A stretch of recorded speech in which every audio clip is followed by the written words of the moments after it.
বন্ধুসকল আপোনালোকে এই ফৰ্মখন কেনেকৈ ফিল আপ কৰিব 10,000 টকীয়া ফৰ্মখন লাখপতি বাইদেউৰ আপোনালোকক সম্পূৰ্ণ তথ্য মই বুজাই দিম আপোনালোকে ভিডিঅ'টো শেষলৈ চাই থাকক আপোনালোকক মই বুজাই দি আছোঁ ফৰ্মখন কেনেকৈ ফিল আপ কৰিব মই দেখাই আছোঁ প্ৰথম ক্ৰমিক নং SI নং যিটো আছে এইটো আপোনালোকে ইয়াত পাব এইটো ফৰ্ম SL নং আছে যে সেইটো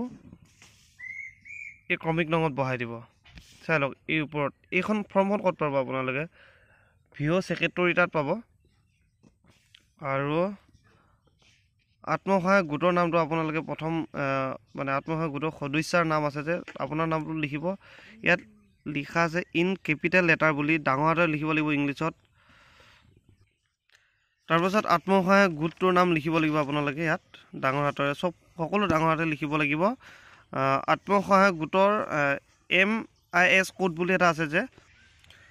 মই আপোনালোকক দেখাই আছোঁ MIS কোডটো কোনটো চাওক আপোনাৰ গোটটোৰ যোনটো নাম তাত পোৱা যাব ইয়াত সেই MIS কোডটো ইয়াত থাকিব ইয়াত এটা গোটৰ এটাই কোড আপোনালোকে গোটটোৰ যিটো নাম সেইটোত নামত চাই আপোনালোকে গম পাব সেইটোৱে হৈছে মানে কি MIS কোড বুলি সেইটোৱে সেই মানে কোডটো লিখি দিব আপোনালোকে এইখন ফৰ্ম ভিঅ সেক্ৰেটাৰী তাত পাব ইয়াত চাওক SHG কোড বুলি লিখা আছে যে সেইটো তাৰপাছত মোবাইল নাম্বাৰটো আপোনালোকে লিখি দিব 4 নম্বৰত আছে মোবাইল নাম্বাৰ এই মোবাইল নাম্বাৰটো লিখি দিব আপোনালোকৰ আৰু জাতি আপোনাৰ কি মানে OBC নে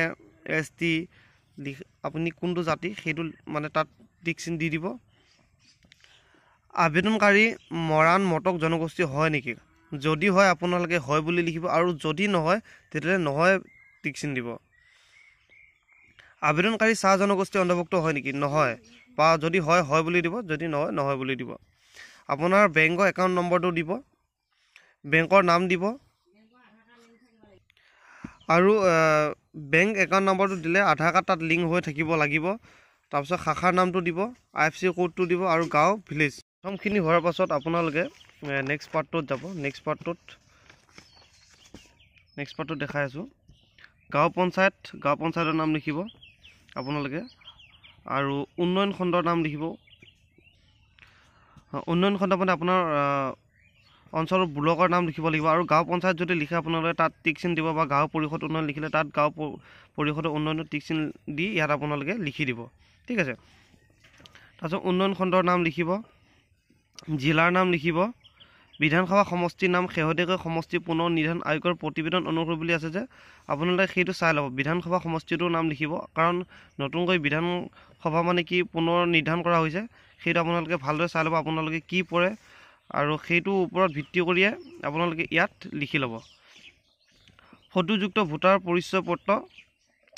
পৰিচয় পত্ৰৰ মানে যিটো ইপিক ID নং আছে সেইটো লিখি ল'ব চাওক ইপিক নং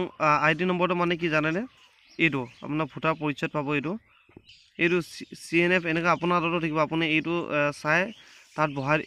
এইখিনি জেগাত বহাই দিব তাৰপাছত হ'ল ভোট গ্ৰহণ কেন্দ্ৰৰ নাম ভোট গ্ৰহণ আপোনাৰ কেন্দ্ৰটোৰ নাম লিখি দিব ভোট গ্ৰহণ কেন্দ্ৰৰ নং লিখি দিব ঠিক আছে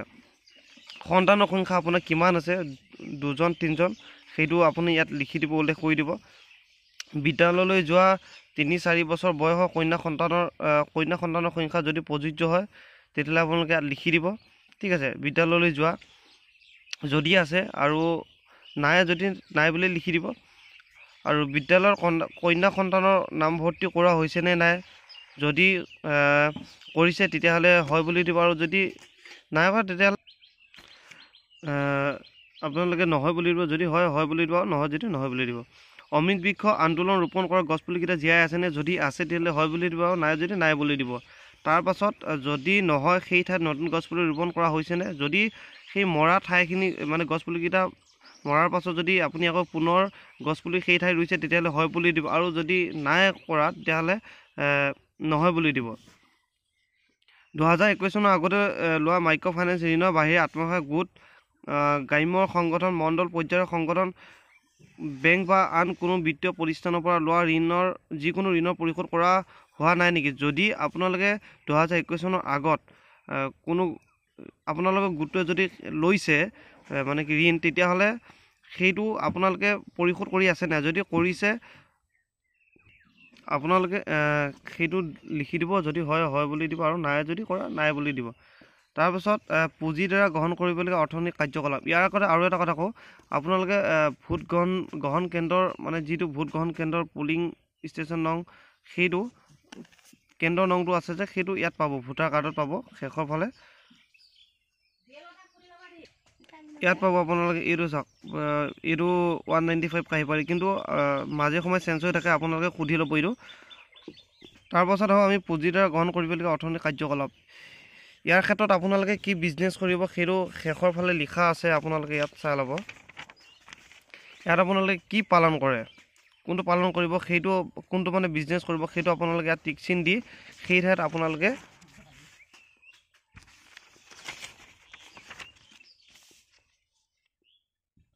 এই ঠাইখিনিত বহাই দিব, ঠিক আছে। তাৰপাছত ঘোষণা ডিক্লেৰেশ্যনত শ্ৰীমতী আপোনাৰ নামটো বা ইয়াত টিক চিন দি যাব, পিতৃ বা স্বামী যোন হয় তেখেতৰ নাম লিখিব, আৰু এই যিহেতু অসমীয়াত আছে গতিকে অসমীয়াত আপোনালোকে এইখিনি লিখি দিব। তাৰপাছত আহিলে ইয়াৰ দ্বাৰা শ্ৰীমতী আপোনাৰ এইখিনি আপোনালোকে ফিল আপ কৰিব লাগিব। এই তিনিটা অপশ্যনৰ ভিতৰত, এই দুটা অপশ্যনৰ ভিতৰত আপোনাৰ কোনটো শুদ্ধ সেইটো আপোনালোকে টিক চিন দি দিব।